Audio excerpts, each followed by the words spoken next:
भजन करता। आज पत्नी भी वह बड़ी धन्य हो गई, उसने व्यभिचार करना छोड़ दिया और अपने पति के संसर्ग में रह करके वह धन्य हो गई और रोज भगवान का भजन करती। एक दिन की बात है, कुछ महात्मा उस गांव में चतुर्मासा करने के लिए पधारे और महात्मा जैसे ही वहां आए तो गांव वाले से पूछा, देखो भैया कोई ऐसा ब्राह्मण का घर बतला दो जिसके यहाँ हम लोग भोजन भजन इत्यादि कर लें। तब वह गांव के लोगों ने परिहास करना सोचा। उसने सोचा कि इनको अजामिल का घर बता दें। संत महात्माओं को गांव वालों ने बता दिया कि महाराज गांव के बाहर एक बहुत अच्छे पंडित जी रहते हैं, उन्हीं के पास चले जाओ। सब संत महात्मा वहां पहुंच गए। जैसे ही पहुंचे तो वह अजामिल की पत्नी बहुत प्रसन्न हुई, महात्माओं को सुंदर आसन दिया और पानी पिलाने से पहले ही उसने भगवान समझ करके उन संत महात्माओं के सामने हाथ जोड़े और कहा, महाराज हमें क्षमा करें, आप हमारे यहाँ आए, हम बहुत धन्य हो गए। आप हमारे यहाँ पधारे, हमारे भाग्य जग गए। तब कहा कि गुरुदेव, उसने अपना संपूर्ण वृत्तांत सुनाया।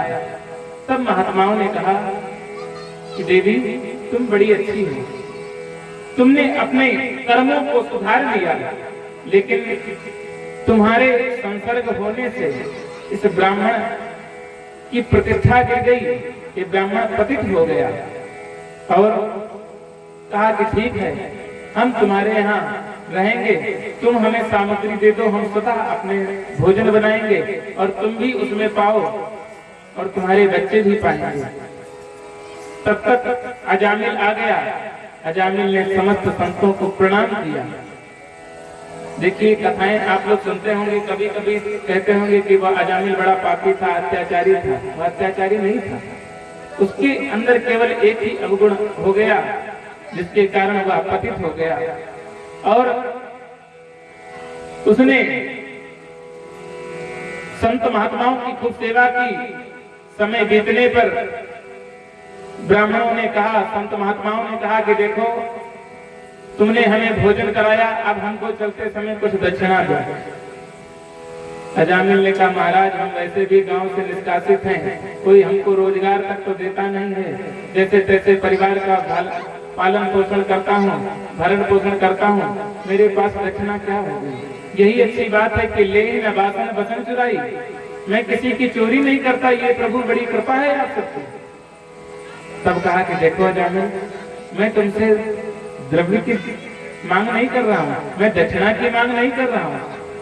अगर तुम हमको सच में दक्षिणा ही देना चाहते हो तो मेरी एक बात मान लो।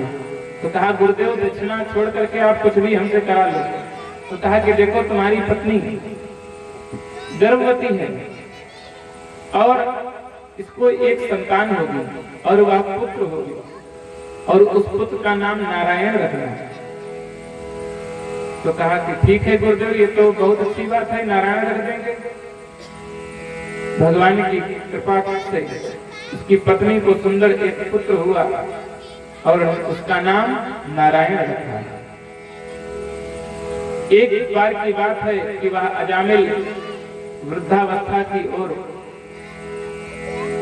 चलने लग गया तो संत महात्मा आए और बार बार समझाते बीच बीच में कि देखो भगवान का नाम जपा करो, अब तुम बूढ़े हो गए हो, क्योंकि भगवान का ही भजन तुम्हारे साथ चलेगा। और कहा कि देखो तूने नाम जपने क्यों छोड़ दिया, तूने नाम जपने क्यों छोड़ दिया, झूठ न छोड़ा कपट न छोड़ा तो सत्य वचन क्यों छोड़ दिया, तूने नाम जपन क्यों छोड़ दिया, नाम जपन क्यों छोड़ दिया, नाम जपन क्यों छोड़ दिया, नाम जपन क्यों छोड़ दिया, तूने नाम जपन क्यों छोड़ दिया,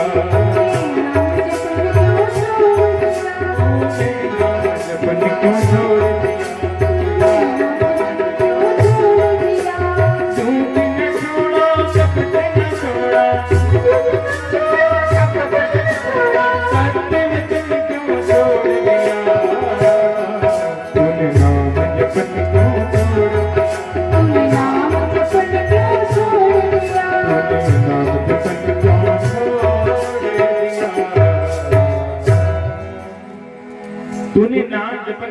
छोड़ दिया।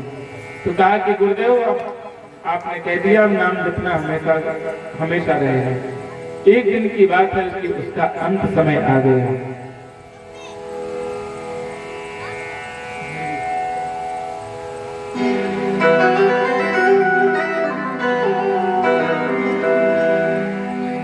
और जिस समय अंत समय आया, तो जब अंत समय आता है तो जानते हो व्यक्ति बहुत भड़बड़ाता है, बहुत भड़बड़ाता है, क्योंकि उसको उसके जीवन की पूरी पिक्चर जिस समय दिखाई जाती है तो वह बहुत परेशान होता है कि हाय मैंने ऐसे कर्म किए, अब मेरा क्या होगा। देखिए व्यक्ति मरने से नहीं घबराता, व्यक्ति इसलिए घबराता है कि अब मुझे न जाने कौन सी योनि में जन्म लेना पड़ेगा, शायद इसलिए ही घबराता है, रोता है। एक सेठ जी थे, उन सेठ जी से सब लोग कहा करते थे कि देखो कुछ दान दक्षिणा कर लिया करो, दान पुण्य कर लिया करो। तो कहने लगे अरे तुम चिंता क्यों करते हो, हमने सब व्यवस्था कर ली, जिस समय हमारा अंत समय आएगा हम दान पुण्य कर लेंगे, अभी क्यों करें, जब मरने लग जाएंगे ताजा ताजा करेंगे तो भगवान को भी याद रहेगा, अभी से करेंगे भगवान भी भूल जाएंगे।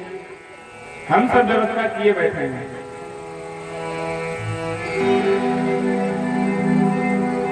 तब एक दिन की बात है, उसने क्या किया, एक बढ़िया दीवार बनवाई और उस दीवार में ऐसी तिजोरी बनवाई और तिजोरी में सब धन रखवा दिया कि जब हम मरने लग जाएं तब हम इसी तिजोरी से सब दान पुण्य करेंगे, ताकि ताजा ताजा करेंगे तो भगवान को भी याद रहेगा। कुछ लोग यहाँ भी ऐसे लोग हैं, उनसे सबसे रोज कहते हैं देखो भैया खूब यहाँ पंचामृत बंटता है, पंचामृत बंटता है जिस समय, तो कुछ लोग आज मैंने सुना कि कुछ मन ही मन नाराज भी हो गए कि खास लोगों को पंचामृत बांट देते हैं, कुछ लोगों को पंचामृत नहीं मिल पाता है तो बेचारे शायद नाराज हो गए।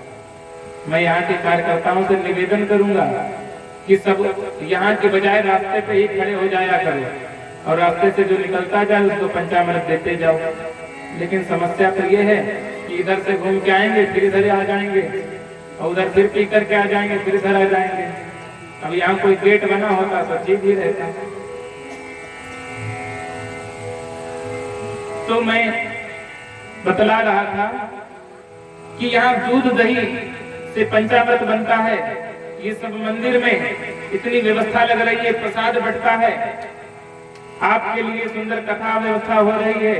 हमारे लाला रमेश चंद जी तो व्यवस्था सब कर ही रहे हैं, लेकिन अगर आप लोग इनका कुछ सहयोग कर दोगे तो इनके हाथ और मजबूत हो जाएंगे कि नहीं मजबूत होंगे, और नहीं तो इसी बार हाथ जोड़ लेंगे। हमसे आज माता जी कह रहे थे भैया अब हम इस गांव की तरफ मुड़ के भी नहीं देखेंगे कि बताओ, ऐसा लगता है सब खाने के ही लिए आते हैं, सब पीने के ही लिए आते हैं, लेकिन अब इनके पास वो वाली व्यवस्था तो है नहीं कि खिलाएं पिलाएं। इनके पास तो भक्ति रूपी रस पिला रहे हैं, जो कि हमें रखा है, निमित्त मात्र हमें बनाया है, तो हम आपको भक्ति रस पिला रहे हैं। और इन्हीं के परिवार में या हम सबके परिवार में कुछ ऐसे भी लोग हैं कि ऐसा पिलाते हैं कि फिर डोले फिरते हैं, डोलते घूमते हैं। भैया पीते आप भी हो, पीते हम भी हैं, लेकिन बस अंतर कितना है, लोग पीते हैं पी पी के गिरते, हम पीते हैं गिरते नहीं।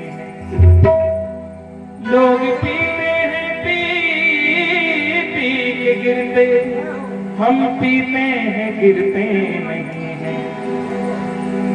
तो कहा भैया तुम गिरते क्यों नहीं हो, तो कहा हम पीते हैं सत्संग प्याला, हम पीते हैं सत्संग प्याला, ओ कोई अंगूरी मदिरा नहीं है, पीते हैं सत्संग का प्याला, कोई अंगूरी मदिरा नहीं है, हम पीते हैं सत्संग प्याला, ओ कोई अंगूरी मदिरा नहीं है।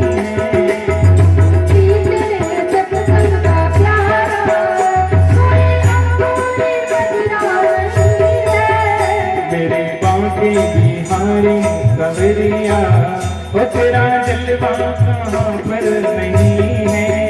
मेरे बागी बिहारी सवरिया, तेरा जलवा कहाँ पर नहीं है।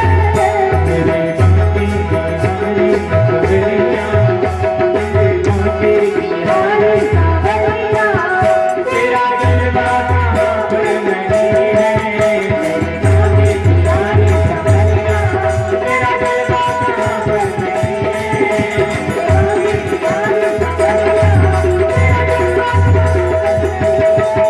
अच्छा ये बताओ, ये नशा किसको किसको पीना है?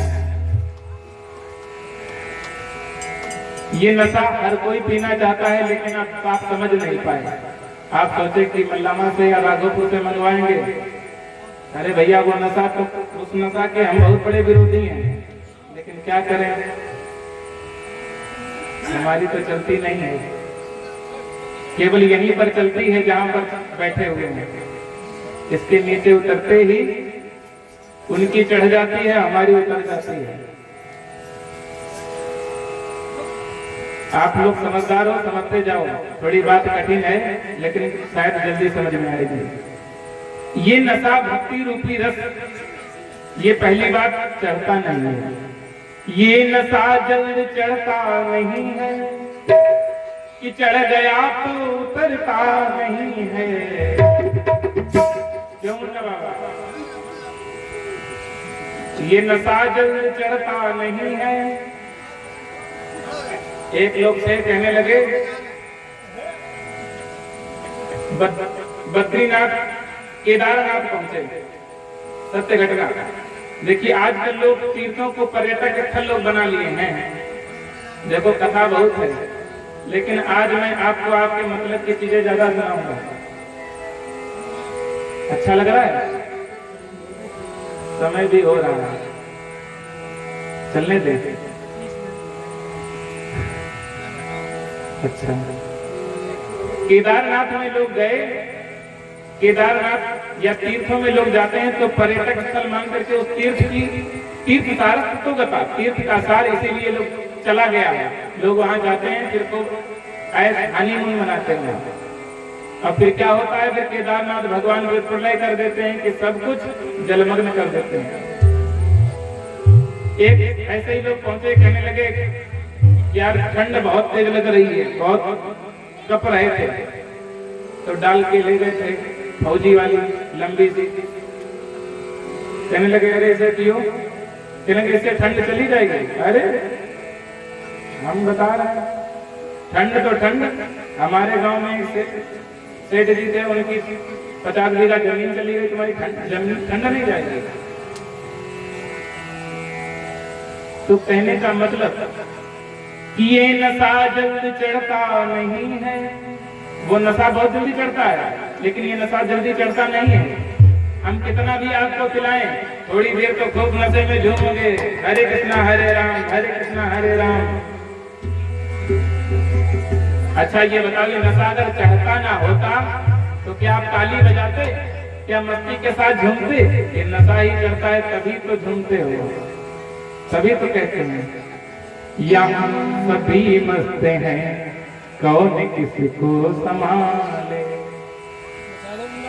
हमारी कल माता जी बैठी हुई थी, तब तक एक माता जी आई और एकदम लड़खड़ा गई। हम तो सोचे कि पता नहीं किस नशे में आई हैं, बच गई, गिर पड़ती, खुद भी चोट खाती और दूसरे को भी चोट मारती। तो यहाँ सभी मस्त हैं, बजाइए। यहाँ सभी मस्त हैं, कौन किसी को संभाले। सभी मस्त हैं, कौन किसी को संभाले। सभी मस्त हैं, अरे मस्त हो जाइए और मस्ती में ताली बजाइए। सभी मस्त हैं, कौन किसी को संभाले। सभी मस्त हैं, कौन किसी को संभाले। जिसे देखिए लड़खड़ाने लगा है, सभी मस्त हैं, कौन किसी को संभाले। जिसे देखिए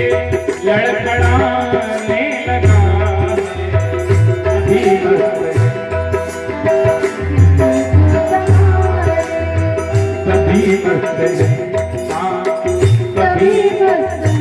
और उसमें सबसे ज्यादा मुन्ना बाबा मस्त है। वो तेरी कौड़ी लगे ना छेदा, राधे राधे गाएंगे। तेरी कौड़ी लगे नाचना, राधे राधे गाएंगे। चले वृंदावन धाम, राधे राधे गाएंगे। चले वृंदावन धाम, राधे राधे गाएंगे। राधे राधे गाएंगे, श्याम श्याम गाएंगे। राधे राधे गाएंगे, श्याम श्याम गाएंगे। अच्छा ये बताओ, राधे राधे गाने में क्या पैसा लगता है? हमें लगता पैसा अगर लगता होता तो कोई यहाँ नहीं आता। हाँ कुछ जगह हम कथा करने जाते हैं, सच में वहाँ पैसा लगता है। अगर आप अभी कुछ दिन पहले, कुछ साल पहले नरेश अग्रवाल जी ने कथा कराई थी नुमाइश मैदान में, पूज्य गुरुदेव के साथ गए थे, गुरुदेव की कथा की।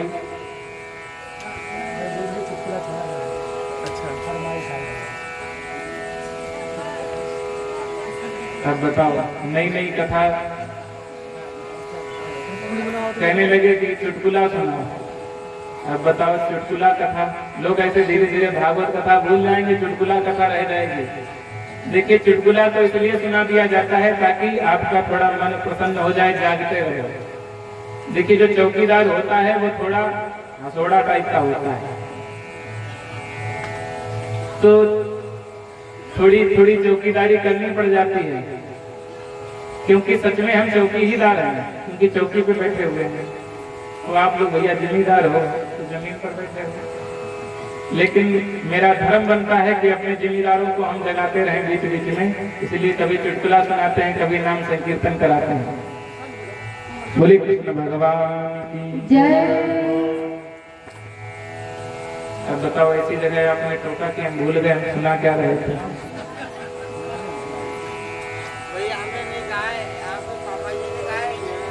अरे ये लोग तो ऐसे ही विघ्न करता घूमते रहेंगे। तुम्हें केवलम हरतासी, तुम्हें केवलम भरतासी, तुम्हें केवलम करतासी, सब आप ही हो, आप ही की महिमा है। बोली भक्त और भगवान की जय। अच्छी बात है, आप लोग बताते रहोगे, अब वही सुनाएंगे। पूज्य गुरुदेव से मैं निवेदन करूंगा कि कुछ वो भी सुनाए, फिर आगे मैं कथा सारे रूप में सुना दूंगा। झांकी भी आएगी, झांकी का भी आनंद होगा।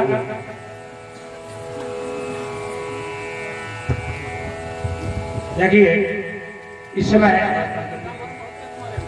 कथा मंच से व्यास जी निर्देश जो करेंगे वही किया जाएगा, और हम गुरु जी जरूर हैं। अगर कथा मंच के व्यासपीठ पर अगर कोई बालक बैठा है तो उस समय सभी आकर के प्रणाम करते हैं, चाहे पिताजी आए चाहे गुरु जी आए, उनका भी यही भक्ति हो कि भागवत भगवान सामने बैठे हुए। तो कथा मंच का आदेश सर्वोपरि होता है, हम गुरु जी जरूर हैं, लेकिन अगर कथा व्यास हमें आदेश देगा तो हमारा शिष्य क्यों रहे